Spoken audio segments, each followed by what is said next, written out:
जाऊ तिथे खाऊ करणाऱ्या महायुतीचा,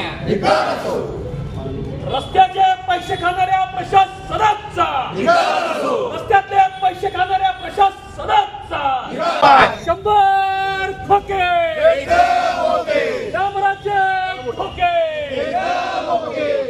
डांबरात कोण काळा करणाऱ्या प्रशासनाचा हक्काचा 100 खोके, डांबराचे खोके 100 खोके, डांबराचे खोके, डांबरात तोंड काळा करणाऱ्या प्रशासनाचा, डांबरात तोंड काळा करणाऱ्या प्रशासनाचा होणार आणि काटेसारखे होणार असं तत्कालीन पालकमंत्री आणि त्यावेळेच्या काही प्रतिनिधींनी इथल्या पुढाऱ्यांनी जाहीर केलं होतं. परंतु 100 पुढे रस्त्या निधी आम्ही पहिल्यापासून सांगितलं ही निविदा प्रक्रिया बोगस आहे, कायदेशीर नाही आहे, तरी पण रेटून गेलं. कारण ह्यांना जो ठेकेदार पाहिजे होता तो यांना मर्जीतला पाहिजे होता, त्याची तुम्हाला सांगतो कुवत नव्हती, यांना टक्केवारी जास्त पाहिजे होती, रस्ते नाही झाले चालतील अशा पद्धतीने एकदा कोल्हापुरात एक प्रसिद्ध अक्का जो आहे त्या अक्काचा शोध घेण्यासाठी मुख्यमंत्री पुढे आणणं गरजेचं आहे. आणि त्या अक्काला मदत करणारे इथले अधिकारी कोण आहेत,